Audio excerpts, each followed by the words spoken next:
കോൺഗ്രസിന് കീറാമുട്ടിയാവുകയാണ് തിരുവനന്തപുരം ജില്ലയിലെ സ്ഥാനാർത്ഥി നിർണയം. സീറ്റിനെ ചൊല്ലി പാർട്ടിയിൽ പോര് മുറുകുകയാണ്. 14 സീറ്റുകളിൽ തീരുമാനമായത് 3 എണ്ണത്തിൽ മാത്രം. BJP ജയം പ്രതീക്ഷിക്കുന്ന നേമത്തും കഴക്കൂട്ടത്തും റിസ്ക് എടുക്കാനില്ലെന്ന് മുതിർന്ന നേതാക്കൾ പറയുന്നു.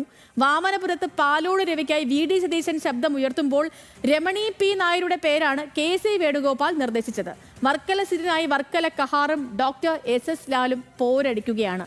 അനുരു അശോകൻ നമുക്കൊപ്പം തത്സമയമുണ്ട്. അനുരു, ഗുഡ് മോർണിംഗ്. ഈ തിരുവനന്തപുരം പറയുമ്പോഴത്തേനും ഇപ്പം എല്ലാ പാർട്ടികൾക്കും ഒക്കെ വളരെ നിർണായകമായിരിക്കും. കാരണം തദ്ദേശ തിരഞ്ഞെടുപ്പൊക്കെ കഴിഞ്ഞ സമയത്ത് ആ ജില്ലയുടെ തന്നെ മൊത്തം ഈ രൂപവും ഭാവവും ഒക്കെ മാറിയിരിക്കുന്ന ഒരു അവസ്ഥയാണ്. രാഷ്ട്രീയ സമവാക്യങ്ങളൊക്കെ പൊളിയുന്നു എന്ന തരത്തിലുള്ള ചർച്ചകളുമൊക്കെ നടക്കുന്നുണ്ട്. ഈ ചില സ്ഥലങ്ങളിൽ BJP A ക്ലാസ് മണ്ഡലമായി കണക്കാക്കുന്ന പലയിടങ്ങൾ, ഇപ്പം നേമത്തും നമ്മൾ ഈ പറഞ്ഞ പോലെ നേമം, കഴക്കൂട്ടം തുടങ്ങിയ സ്ഥലങ്ങളുണ്ട്. വട്ടിയൂർക്കാവിൽ കഴിഞ്ഞ ദിവസം K മുരളീധരന് വേണ്ടി ഒരു പോസ്റ്റർ ഉയർന്നിരുന്നു. ചുരുക്കത്തിൽ ഈ എല്ലായിടങ്ങളിലും ആരൊക്കെ എവിടേക്ക് വരും, പരിഗണനയിൽ പല പേരുകളും കേൾക്കുന്നുണ്ട്. മുരളീധരൻ വരുമെന്ന് കേൾക്കുന്നു, ശബരിനാഥനെ സ്ഥാനാർത്ഥിയാക്കാൻ നീക്കം നടക്കുന്നു എന്ന് കേൾക്കുന്നു. പല പേരുകളും പല പേരുകളും ഈ ചർച്ചയിലും അന്തരീക്ഷത്തിലും ഒക്കെ ഉണ്ട്. അപ്പൊ ഏതെങ്കിലുമൊക്കെ തീരുമാനം ഉടനാകാൻ സാധ്യതയുണ്ടോ അനുരു? എങ്ങനെയാണ് ചർച്ചകൾ പുരോഗമിക്കുന്നത്? ഇന്നിപ്പം സ്ക്രീനിംഗ് കമ്മിറ്റി യോഗമൊക്കെ ഉള്ള ദിവസവുമാണ്. Good morning Sethu. നിയമസഭാ തെരഞ്ഞെടുപ്പിൽ തലസ്ഥാനം ആര് പിടിക്കുന്നുവോ അവർ കേരളം ഭരിക്കുമെന്നുള്ളതാണ് പൊതുവായിട്ടുള്ള ഒരു രാഷ്ട്രീയ കാഴ്ചപ്പാട്. അതുകൊണ്ട് തന്നെ 3 മുന്നണികളെ സംബന്ധിച്ചിട്ടും തിരുവനന്തപുരത്ത് സ്ഥാനാർത്ഥി നിർണയം അതിപ്രധാനവുമാണ്. ഔദ്യോഗികമായി പ്രഖ്യാപിച്ചിട്ടില്ലെങ്കിലും CPM അവരുടെ തിരുവനന്തപുരം ജില്ലയിലെ 10 സിറ്റിംഗ് MLA-മാരെയും കളത്തിലിറക്കി കഴിഞ്ഞു. BJPയും തിരുവനന്തപുരത്ത് അവർ കണ്ണുവെക്കുന്ന അല്ലെങ്കിൽ വിജയസാധ്യതയുണ്ടെന്ന് അവർ പ്രതീക്ഷിക്കുന്ന നേമം, വട്ടിയൂർക്കാവ്, കഴക്കൂട്ടം നിയോജക മണ്ഡലങ്ങളിൽ രാജീവ് ചന്ദ്രശേഖറും ശ്രീലേഖയും V മുരളീധരനും തങ്ങളുടെ തെരഞ്ഞെടുപ്പ് പ്രചരണങ്ങൾ ആരംഭിക്കുകയും ചെയ്തു.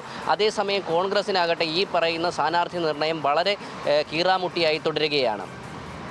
14 നിയോജക മണ്ഡലങ്ങളിൽ കോൺഗ്രസ് മത്സരിക്കുന്ന 13 നിയോജക മണ്ഡലങ്ങളിലും 2 നിയോജക മണ്ഡലങ്ങളിൽ മാത്രമാണ് ഇതുവരെ സ്ഥാനാർത്ഥി നിർണയത്തെ സംബന്ധിച്ചൊരു ഏകദേശ രൂപം ആയിട്ടുള്ളത്. കോവളത്ത് സിറ്റിംഗ് MLA-ആയ M വിൻസെൻറ്റും വട്ടിയൂർക്കാവ് K മുരളീധരനും മത്സരിക്കുമെന്ന് ഏകദേശ തീരുമാനമായിട്ടുണ്ട്.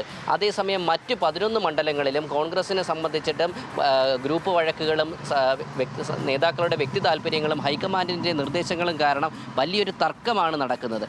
ഈ ഒരു സാഹചര്യത്തിൽ കോൺഗ്രസിന് വലിയ ഒരു പൊട്ടിത്തെറിയിലേക്ക് അല്ലെങ്കിൽ വലിയൊരു കലഹത്തിലേക്ക് നീങ്ങുന്നു എന്നുള്ളതാണ്. അതായത് VD സതീശൻ്റെയും KC വേണുഗോപാലിൻ്റെയും താല്പര്യങ്ങൾ മാത്രമാണ് ഈ സ്ഥാനാർത്ഥി നിർണയ ചർച്ചകളിൽ നടക്കുന്നു എന്നുള്ളൊരു പരാതി രമേശ് ചെന്നിത്തലയ്ക്കും സുധാകരനുമുണ്ട്.